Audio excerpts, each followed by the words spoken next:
তো এই আন্দোলন নিয়ে অনেকগুলা বিষয় তো আসলে আসছে, যে প্রথমত যে এই আন্দোলনটা কি পরিকল্পিত ছিল নাকি এই আন্দোলনটা আসলে স্বতঃস্ফূর্ত ছিল, এই ডিবেটগুলা আন্দোলন পরবর্তীতে আসছে। এবং আমি এটা আসলে বিরোধাত্মক মনে করি না। এই আন্দোলনটা একটা পরিকল্পনার মধ্য দিয়ে আগাইছে, আবার পরিকল্পনার বাইরে যাওয়া ঘটনা প্রবাহ আগাইছে, এবং মানুষের স্বতঃস্ফূর্ততা আসছে, এবং মানুষকে যে স্বতঃস্ফূর্তভাবে কানেক্ট করতে হবে, এটাই কিন্তু এই আন্দোলনের মূল পরিকল্পনা ছিল একদম শুরুতেই।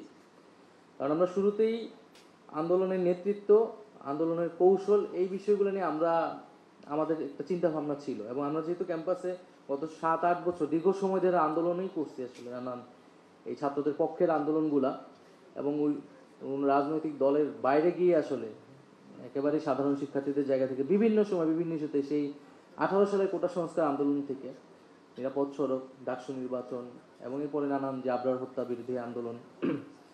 ফলে যেমন আমাদের তো একটা ছাত্র সংগঠন ছিল ছাত্র শক্তি। তো ছাত্র শক্তির আহ্বায়ক হিসেবে বা মূল নেতৃত্ব হিসেবে ছিলেন আক্তার হোসেন, ক্যাম্পাসে খুবই পরিচিত মুখ ডাকসুর নেতা হিসেবে।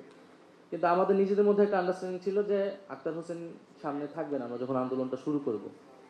ইভেন এরকমও ছিল যে আমিও আন্দোলনের শুরুতে সামনে থাকবো না, আমাদের যে যারা পরের লেয়ারে আছে বা ঢাকা বিশ্ববিদ্যালয়ের নেতৃত্ব আসিফ বাকের, তারা এই আন্দোলনটাকে লিড দিবে আমাদের ছাত্র শক্তির জায়গা থেকে আর কি।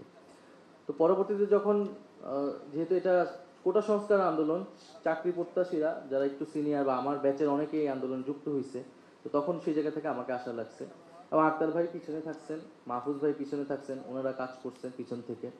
কথা ছিল, আমরা তো আগেই জানতাম যে আন্দোলনের সময় একটা ক্রাইসিস মুভমেন্ট আসবে, হামলা নিপীড়ন এই সময়